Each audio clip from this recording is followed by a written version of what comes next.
Okay, this is day 2 on Mishlei 24, 19, and 20. Al tischar b'mareim al takane b'rashaim ki lo tihye achris lara nir rashaim yidach. So don't assimilate with, which I think was the Mitzvahs Tzion, or don't desire. I forgot where we got that. Or don't be provoked by, or don't compete with. And I like compete with. That's what my intuition says. I think just because the Rambam in Hilchos Deos used the word tacharus for like competition, and like there's that pasuk in Miyahu. So don't do any of these things with Mareim, which we translate as evildoers.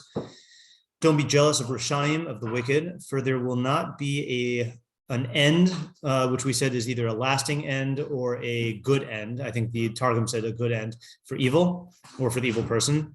The candle or the lamp of the Rashaim will flicker out or sputter out, or gutter out, which is what Alter said, which is, I've never heard that used that way before. You have? Yeah. To gutter out. Interesting. Okay. I only know gutters up places next to the street. Okay. Our questions were, what is the Chiddush, both in general and in light of the recent psukim with similar themes in 23:17 and 24:1, and even the previous pasuk that we did of the Rishayim will stumble and not get up again. That part doesn't capture all the idea, but that is, lotia achris lara. According to Ariel, you must be really dumb. Well, yeah. Who is the audience? What's happening? This is Ariel at 8:35 in the morning yesterday, not Ariel at 9:15 in the morning yesterday, right? By that time, you would have come around, right? Yeah. Okay. Also, or not Ariel at like 7 p.m. Yeah. Okay. Right. What does tischar mean according to each translation? 3. What is the nature of this kina? What are you jealous of? And then same for the tischar. 4, what are the definitions and differences between Mareim and Rashaim? And maybe if you say that this Ra is a evil and Ish Ra, and also if you compare it to the other psukim of Chataim and Anshe Ra. Oh, good, David got it in. All right. 5, what is the Achris that doesn't exist for the Ra? What exactly is that? 6, what is the mashal of the Ner? That's the major question. 7, what exactly is Shlomo's argument or arguments here? That's the other major question. 8 is ABCD, meaning which parts of the pasuk apply to which other parts of the pasuk. 9, what is the opposite? 10, practically speaking, what advice is this giving us, and how do you implement just don't be jealous? Like you could use it even as a strategy for Losakmo, but that's, question is what is he giving us a strategy here? Okay, so I remember my idea, because I was the last one, but I'll say my idea, and then you can say your ideas, and then we'll go to the Mefarshim here. So my idea was that in the mashal, the flame is the success, the wick or the fuel is the resources that are being consumed, and I think that's it, right? So the idea is that the Rasha is relates to his system in a parasitic way, which is that he will use all the resources without any regard for anyone else in the system or the long-term stability of the system. And he'll do this just in order to be able to build his own sense of power or kavod. So what's going to happen is that he will flourish, okay? And he may even flourish to a greater degree than someone who's not taking advantage of the system, because he is going beyond the measure that most people will go. So what's going to happen is you're going to look at him and you're going to see, oh, this huge bright flame, and you're going to think that that's going to last forever, or that's going to be indicative of this is going to be indicative of something that it has lasting power. But in reality, the very fact that it's burning so brightly is an indication that it will sputter out. And when it sputters out, then you won't necessarily see it coming, because you don't exactly know what the resources are that he's consuming. So it is wrong to be, I think the best idea is don't compete with him. Don't compete with him for 2 reasons. One is that the process he's engaged in, first of all, you're going to win. If you don't compete with him, you're going to win, right? Because you're going to outlast him. Secondly, you can't hope to get the same results that he does, because he is exploiting the resources, and so he's going to get much more advantage than you can get if you just are measured and moderate. And this is someone quoted the pasuk in Tehillim of Doachu keish kotzim, is it burns like brambles or thorns, which is like a huge bright flare and then it goes out. The Mitzvahs Tzion said that, yeah.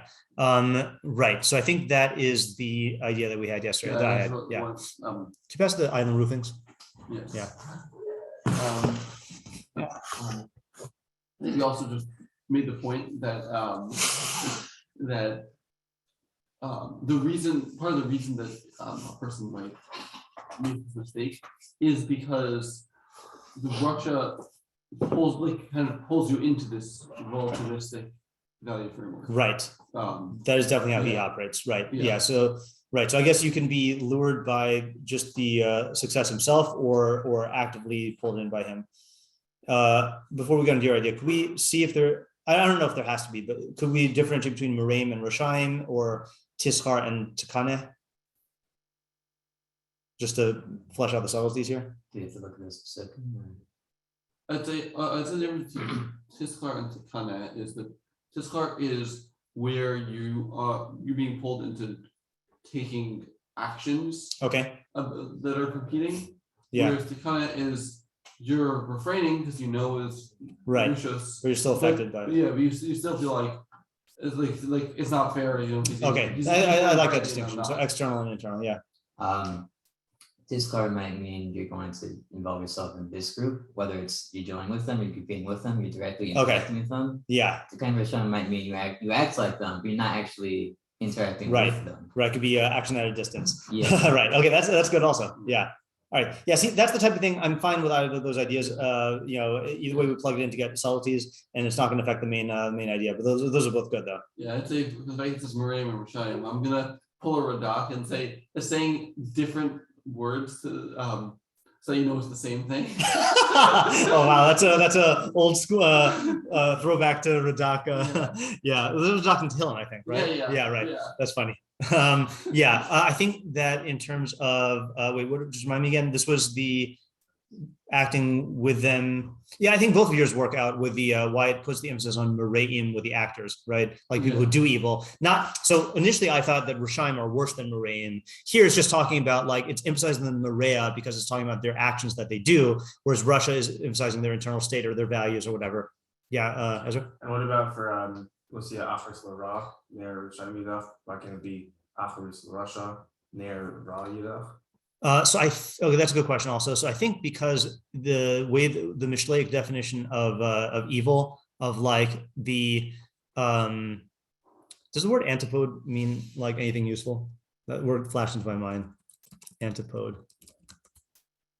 The direct opposite of something else. Yeah.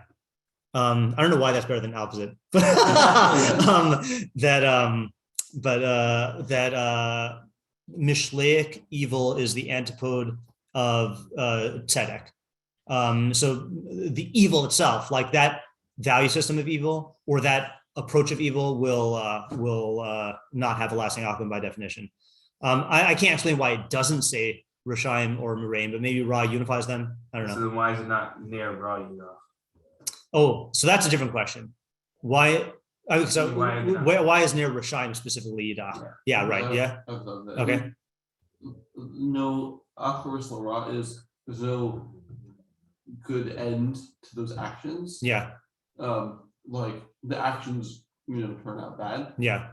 And near Rishon is, it is the overall for the person, it sputters out. Wait, so then why does it say? Oh, wait, I don't get it. Why is it Rishon? Because it's talking about how for the person overall, it sputters out. Okay, but why not, for example, near Meraim?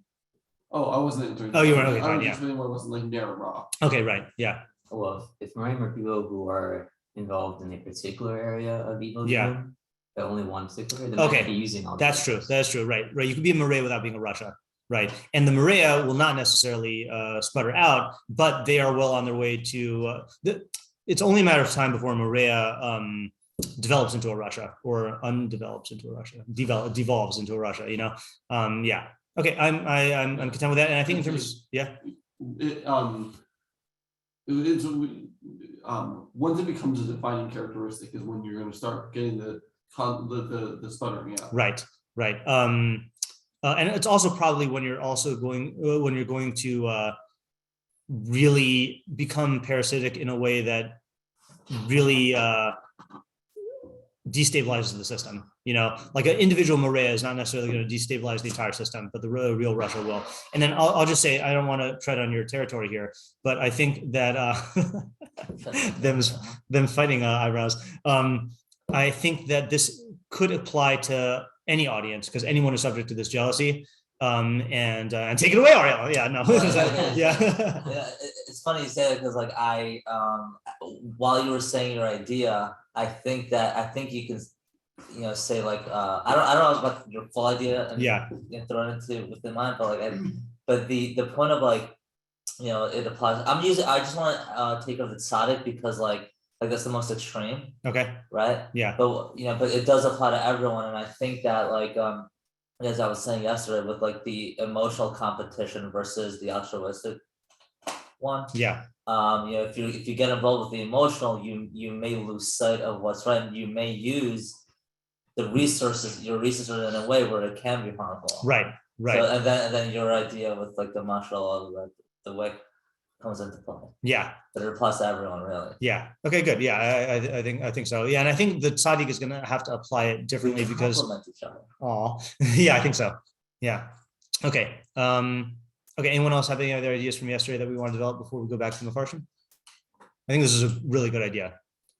To me, this is it's a chiddush in the sense that it's not a new idea that the Rishayim are not going to last, but the new idea is how you cope with jealousy of a Russia. Like I think it's a really good mashal that you really don't know how much wick is left. You can't tell from the flame necessarily. Yeah. I have a good example of this. Sure. If you pause the recording. Okay. Pause recording. I just want to reiterate a point from yesterday that you did make yesterday, which is that that the resources here, we're not just talking about inanimate resources. You could be talking about people as resources within a system and depleting them or taking advantage of them or oppressing them to the point where it destabilizes in terms of people. And that could be even on a very small scale, like a family, and that led me to think, could we try a derech nistar about talking about the internal system? I think for that, 5 minutes. So I think for that, I think we should use the other pasuk that we referenced yesterday of Nir Hashem Nishmas Adam, that your soul would be the Ner, and the Rishayim. I think we've seen the Meiri make this point before. We'll check out the Meiri after this, but that was it. Yeah, I think. Okay, well, okay. You could say temptations. I think he. I feel like he once said that it's talking about like the kohos ha-nefesh, like the faculties, like the psyche, the body, like the senses, the appetitive faculty, the imagination. All of these things could be like, when they are in service of the Yetzer Hara, then they are Rishayim. So if your ner, your neshama is dependent on your goof to function. Right, and by goof I mean your body and your psyche. So the ner rishayim would be talking about a case where you're attempting to sustain the activity of your intellect with an unhealthy relationship to the faculties of your body and your soul. That's what my first step is. Yeah, Isaac. Yeah, I was gonna say something along those lines. Yeah. I think I've definitely had the experience of feeling like jealous of people who are like pouring everything into learning, in a way that I've decided is not good for me. Right. But like they're pouring everything into learning, and then I feel like you see that, and then you like see someone doing that while they're doing it, and then there's kind of a feeling that it just goes, that they just are able to sustain that forever. Right. And you don't see them crashing and burning. Right. And, or unless you're in 2021. Yeah. Yeah. Or when you do, you say, "Oh, it's just because of a particular thing," like right. But you don't attribute that them crashing to the fact that they were they had an unhealthy relationship right. in the first place. Okay, right. I think that's good. So just to just restate it then, in your own internal system, then you can't let your intellect be a Russia to the rest of your body, right? In other words, don't let your your intellect, even though you're seeking knowledge and truth and mitzvahs or whatever, don't let that get into a thing where it's taking advantage of exploiting your psyche and your body to the point where it's destabilizing the entire edifice, because then you won't be able, then your near will flicker out, and so that would be a warning about people who see, this would be for the tzaddik, and which is most derech nistars for the tzaddik, that would be talking about setting a boundary on how far you tax your own internal resources. That's a very valuable lesson. Yeah. Like, I think a rule of thumb is, if over time you're feeling like you have less and less to give, that means you're overtaxing yourself. Yeah, that's probably a good a good measure. That's a good rule of thumb. Like, I think there's things where you're putting in a lot and you're feeling tired at the end of the day, but then next week you're feeling same energy levels, Right. But, yeah, that's wise. Okay, all right, so let's look at Meiri and see what he does with this. Meiri. So this is a lesson that we should distance ourselves from the friendship of evil people or bad people, and to adopt their actions and their activities. So it comes from to burn, or to make yourself burn. Don't incite yourself or like heat yourself up. And come to anger. Also provoke. So he's learning as provoke. Don't become provoked by, or allow yourself to become provoked by. By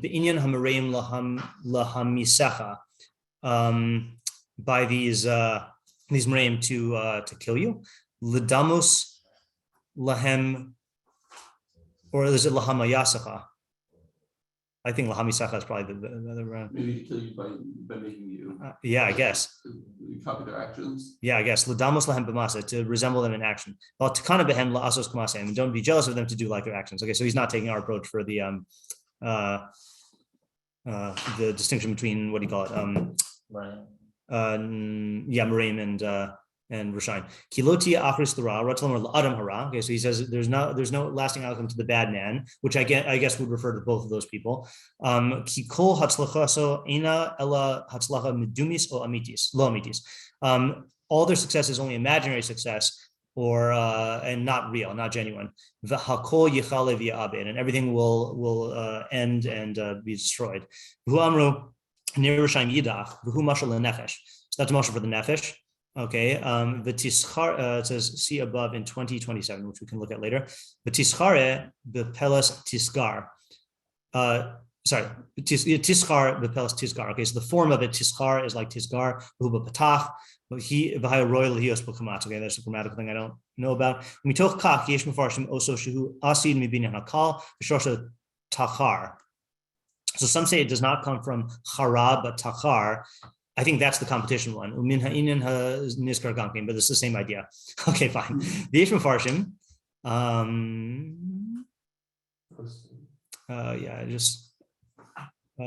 Also inyan mischare. I don't know what that means. Oh, maybe that's the competition one. Who inyan he's arvus. That's a mingling with. Don't mingle with them. No derech nistar. Oh no, Meiri, you let us down. Okay, let's see what he just said though about what was the pasuk he quoted about the nefesh. That was in 20. What did he say? 27. Okay, let's see if I can find that in my. Let's see. Let me rephrase. So let's see if Bing can find that. 20. Oh, that is the same one. Okay. Nobody coming up. All right. We won't do it then. Okay, take that. All right, let's do Rabbeinu Yonah. Rabbeinu Yonah. I don't think there's anything like, I didn't sense anything like new and noteworthy in the Meiri that he's drawing our attention to. Okay, Rabbeinu Yonah. Al tischar b'mereim, al tischaber im hamereim, tischar shirasho tachar b'hu mibinyan akal milashon ki. Wait for it. Lo yikane, oh sorry, ki es at miskare ba'eres maybe. Ve'ech tiskare es hasusim. Right, al tikane b'rashaim b'makomos rabim hisir shaloi l'kane b'rashaim. So this warns us about this in many places, not to be jealous of Rashayim. Kamosh kazav al tikane b'anshe ra, like in the beginning of our parak. B'ni al yikane li b'chabakatayim. Okay, so quote the same two psukim we noticed. Yay, we too learn Mishlei. V'hine lohu tzach l'hasir shaloi yikane b'chatayim over Risham. Sorry, b'chatam over Risham. He does not need to warn us to not be jealous of their sin and their wickedness. Lachato ulaharshiyat mosam, to not to sin and to do evil like them. Okay, so that's going. So David, this is he's in my category of intuition here, not yours. He's warning person to not be jealous of their tranquility and their wealth and their kavod. And the intention is not to warn a person in this, that a person shouldn't desire wealth and kavod. Okay, in other words, he's not saying he's not trying to dissuade you from wanting wealth and kavod. He's saying their wealth and kavod.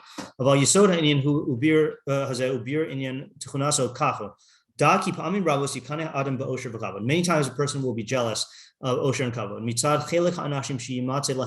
kavod because of the demographic in which that osher and kavod is found. Here's like he wants the portion of those people in whom the wealth and kavod is found. And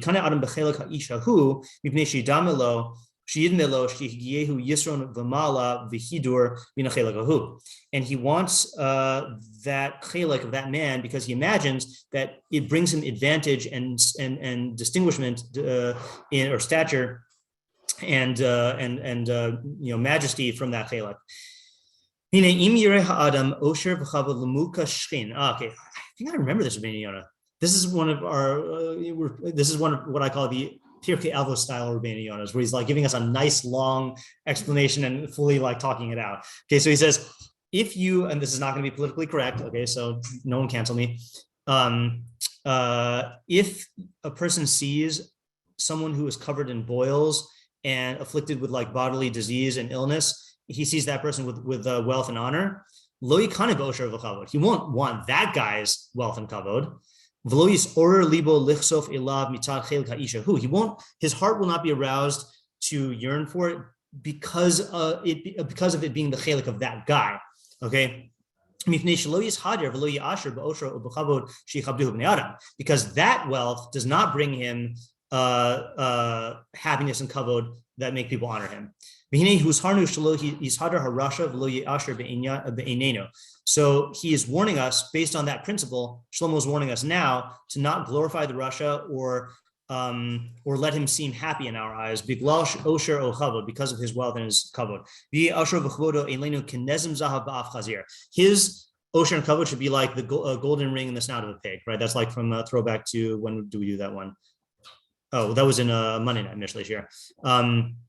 Right, that's like a golden ring in the snout of a pig. So is a beautiful woman who lacks reason, right? That So the pig does not become beautiful in our eyes because of the ring.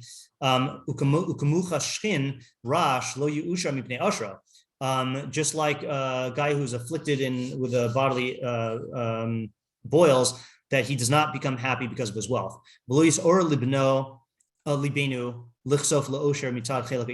Our heart will not become aroused to yearn for that wealth because of that guy's chelek.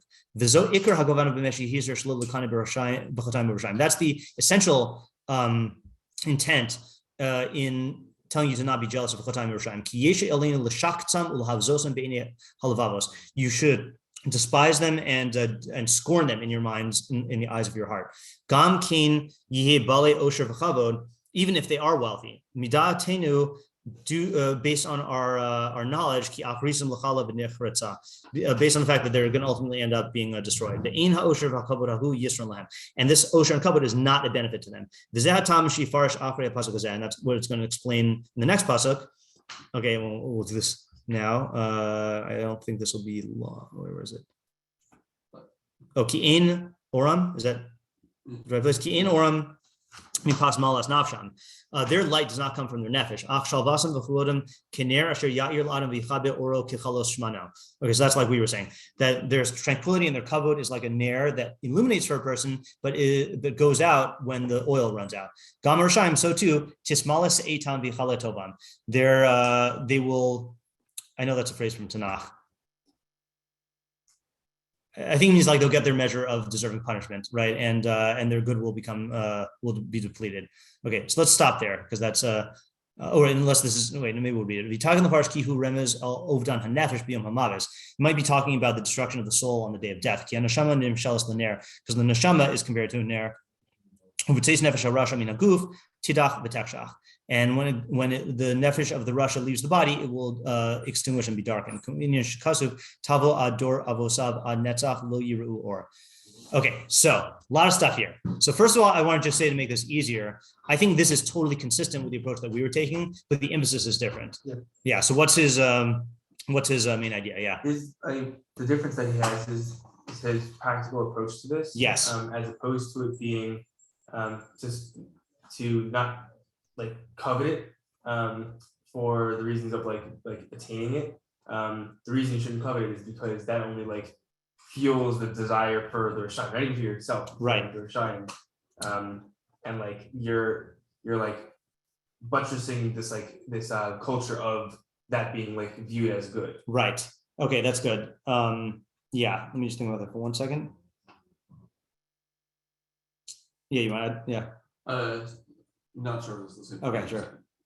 I think let's get it all on the table. Yeah, I think what Rabbeinu Yonah is doing is he's not saying that like he's not talking about the things that you want, but he's addressing that sometimes like what you want is tied with wanting what the person has. Right. You know, there's wanting wealth and honor, and then there's wanting wealth and honor like that guy. Right. And it's addressing that second thing. Yeah. Where you'd say like, if this is what comes along with it, I don't even want it. Like, right. I think like I feel the way about like being like a famous actor or something. Right. Have a lot of money and honor, but like the amount of scrutiny that they have in every single aspect of their life. Yeah. Like when you like think about that, it's like, yeah, okay, I don't even want that. Right. Okay, yeah, that's also what I got. Also, more is his emphasis. I mean, I think what I was saying also true that there is a different practical application of it, but I think that's the ikar point. Yeah.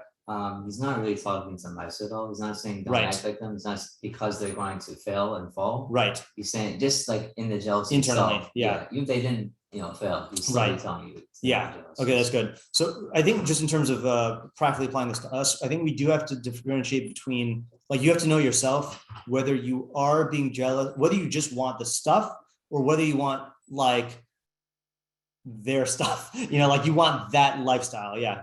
I think he also makes like a good kind of like good practical advice of like viewing the raw as like a pig snout. Yeah. Or like you should view it as like, yeah, you're getting like maybe you want the wealth, but like you do realize that like there's like this grotesque part of that. Yeah. Right. Yeah. It's similar, not the same as the what's it called? The Stoic technique. I'm blanking on the name for it. Expressions of contempt, where you like look at the thing for what it really is and focus on the reprehensible parts of it to like get that emotional reaction of disgust. Yeah. Yeah, maybe I'm missing something, but is he differentiating between the being jealous of the wealth versus being jealous of where the wealth comes from? Meaning being jealous of the Russia's wealth is separate than being jealous of the wealth of the Russia. Yeah, so I think so I want to get another. I like your example, Isaac, but I want to just get another example that we can work with, because I feel like the people in this room, maybe I don't know. I don't think we want to be famous like the celebrities. Yeah, you have another example. Yeah, like being like a high level in a company. Yeah. Okay, that's a good example, right? Where you make a lot of money, right? But the pressure on you are like insane, and you have to be working crazy hours. I disagree with that. I know a lot of wealthy people who do not work. Okay, so let's not get into the particulars of that. Yeah, But I think we also have to make sure to not get into what he's saying. He's not telling you not to want wealth and honor. It's wealth and honor of Rishayim. Yeah. So I want an example of that. Oh yeah. Like I'll give you an example, which like I feel like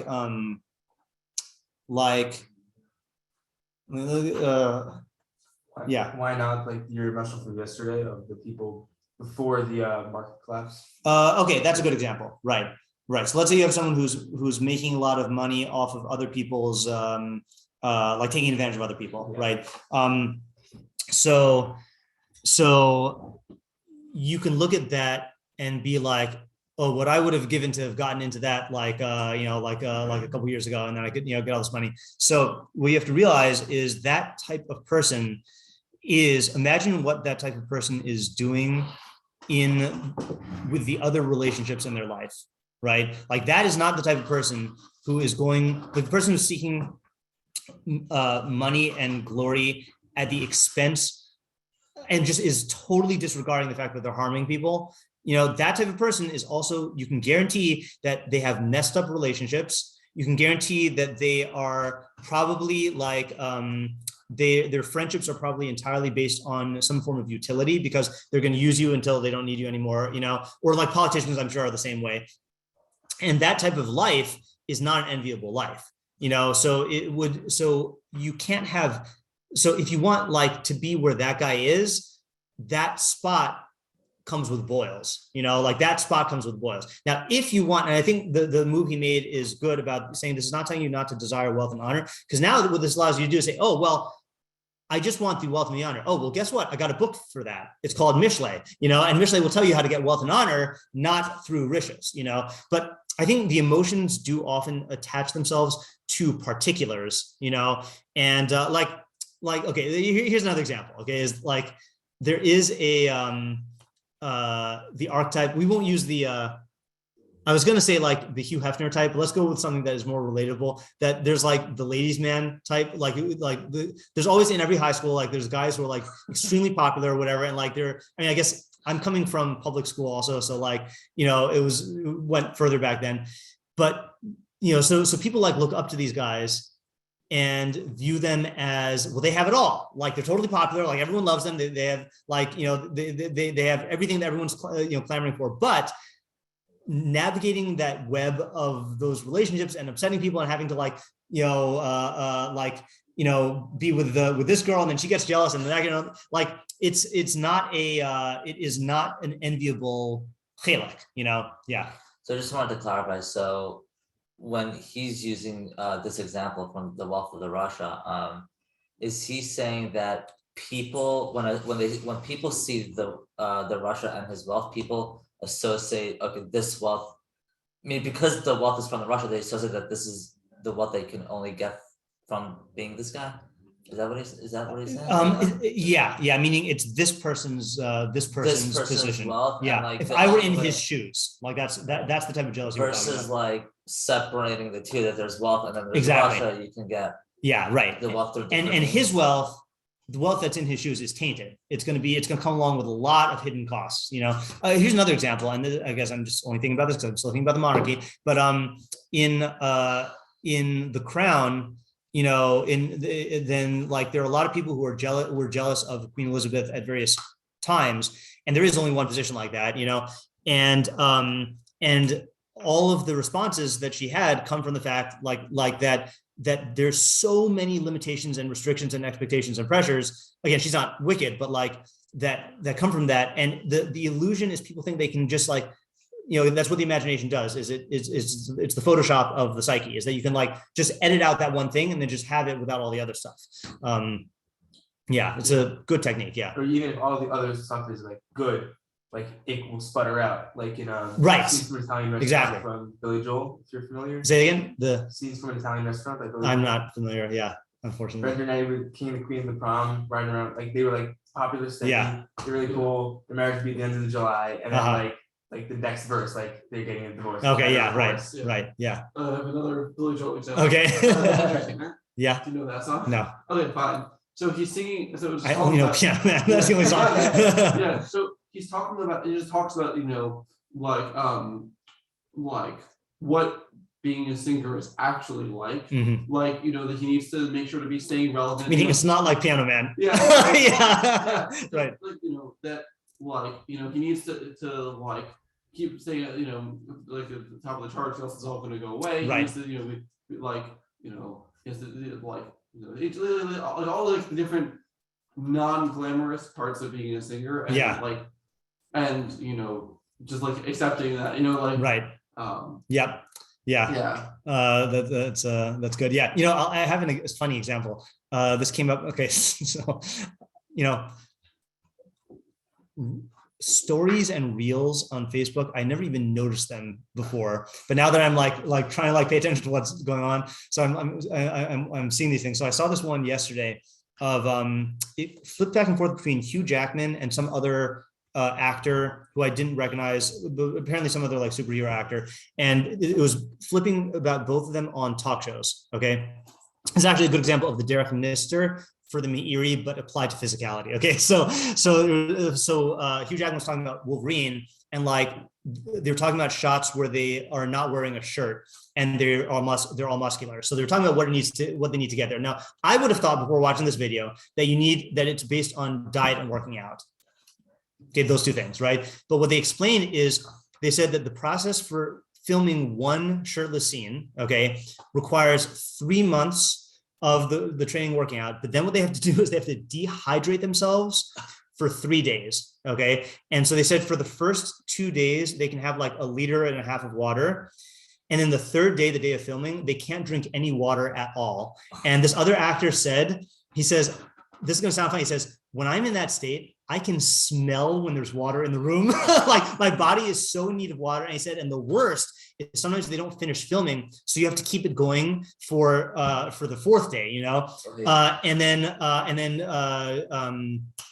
Jimmy Kimmel, I think, who was interviewing one of them. No, not Jimmy Kimmel, the other one. Steve Colbert was saying, said, that you can die without having water for 3 days, right? And Hugh Jackman goes, yeah, you have to get right up to the edge of it. So you see like people looking at these action shots and be like, oh man, like I wish I was that, like I had a body that looked like that was that muscular. And you don't realize, yeah, they're doing all the workouts, but they're also completely starving them, like dehydrating themselves and getting into this unnatural state just for this one like scene, and the only way to get that is to engage in rishus of your body by like doing this unnatural thing. So that was like a great example of how like the fantasy just attaches to the image and doesn't think about what goes into it. That's a really good example. Yeah. That's a really good example.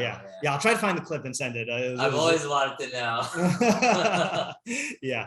Okay. Let's see if we can find one more. Who would we look at? Let's look at the Rabag.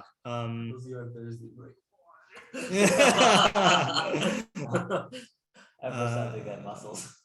Let's look at the Malbim, unless he's going to be really long because it's too pesukim. Let's just see, because he's going to differentiate between all the nuanced terms. Oh, not so long. Okay, so he says, "Al tiskar b'mareim, al tkan b'rushaim, rota lamar ki haroa es harushaim matzlichem." Wait, actually, we got to do the bir milos.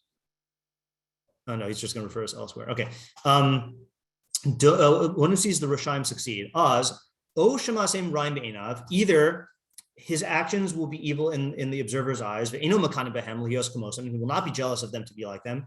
Of all Oz, Yicharlo al Hatzlachas, but he'll be angry about their success. V'yisra'im al she'en Hashem ma'anisham, and he'll complain that Hashem doesn't punish them.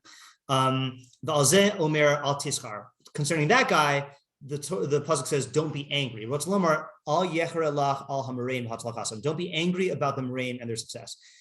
Oh, okay. Or the other possibility when you see this guy is she kane behem be ratze lios kamosam. Yirte lios kamosam. You'll want to be like them. Alzeh amar al tkane b'rashayim. Regarding them, it says, "Don't be jealous of the wicked." Kiloti achris lara umafarish, and it explains. Bal tiskar, don't be angry. Don't let it be displeasing in your eyes when they're successful. See, look what he does. A little move there, Malbim. He added in Mereim. There will not be an achris to the Mereim. And he's going to say, that's interesting. Very convenient for someone who scrutinized all the words. Unless he's just saying that, like we said, that it's la ra is like la marea, but still, it's not exactly the words. Okay, so you see from here that even the Malbim is not so medactic that he has to explain it exactly the way the words are without tweaking a little bit.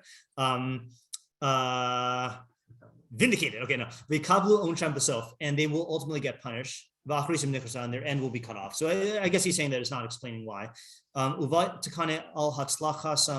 don't be jealous of their success now. The ner that illuminates them, their success. So he's saying the success is the thing that I guess makes them visible and draws attention to them. He's using ner that way. Yidach will go out. Eno ner meir. It is not a ner that provides light. Rak doech v'kovet. Okay, so it flickers. Sorry, it is. It doesn't. It's not a good illumination ner. It flickers and jumps miskabel rega and is always going out. Rotzlamar shatzlachasam ena hatzlacha amitis. So it is not a true success. Ki mipachadam tamid min haonesh umiraos. Because they are always in fear of punishment and harm. Enam shalvim v'sha'ananim. I mean, they're not tranquil and at rest. Okay, so I mean, I like structurally, I like what he's doing, right? He's saying that you're gonna have one of two reactions. Either you don't want to do like them, but you're jealous about the fact that they are allowed to have the success and that that God's letting them flourish. So the antidote to that is to realize that it's not gonna last. They are gonna get their punishment, even though they're not getting it right now. The other thing is you want to be like them, and he's saying, no, you shouldn't really want to be like them because it's not what it appears. Right, it's intermittent and it is not a real success. Yeah, I mean, I think what we're saying also fits in with that, but he's just explaining the mashal differently. Okay, I'm happy with this puzzle. Yeah, I like that he explains like al-tiscar and al-takana in like different ways. Yes, that's the real. Yeah, that's the real virtue of his interpretation. He does a really good job of cleanly separating between those two things. Okay, these were nice psukim, yeah, it never ceases to amaze me how you can have so many psukim that talk about the Rishayim like not lasting, but you get new nuances or new emotional strategies each time. So just to summarize here, we have what I was saying about the parasitic nature of the Russia will deplete his resources, and that's why it will end. And then you have the nistar, meaning where you can do that to yourself, and don't be jealous when you see people doing that to themselves and flourishing. Then. Or don't compete with them. Don't try to hold yourself to that standard because it's not worth destroying. If you destroy your body, you're going to extinguish your soul. Then you have the Rabbeinu Yonah who says, that this pasuk is talking to someone who's jealous of that person's chelek, and you have to see the full chelek basically to see what it really entails. And then you have the Malbim who is warning about two reactions that you could have to seeing Rishayim succeed, and then how to deal with each one. Yeah. There's 2 points. One, yeah, I just noticed. Maybe I'm a little slow, but it seems like he's giving a strategy to look at their failure. You know, like don't just yeah. Yes, correct. Yeah, you're right. He's saying look more deeply into it. You know, if you just see like that golden ring, just like look and see if there's pig flesh like is attached to it, and then look at the whole pig. It's almost like it's great, but just dig into it more. Yeah, right. You know? Yeah. And the other thing is, in terms of like the honest for being the tzaddik, like for some reason, like I'm not satisfied with like.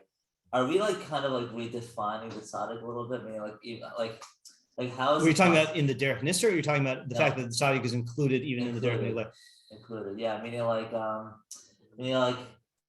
don't know. Like we always hear of like Acher and like those other type of tzaddikim have fallen through. Like, is it because like it's I know it's definitely possible that the tzaddik can fall, but like what makes it, So the best case scenario is when the tzaddik competes with the Russia for the sake of advancing tzidkus, but he does stuff like that shouldn't be done. Like he takes it, let's say like I don't know if this would fall into the category, but Shlomo HaMelech,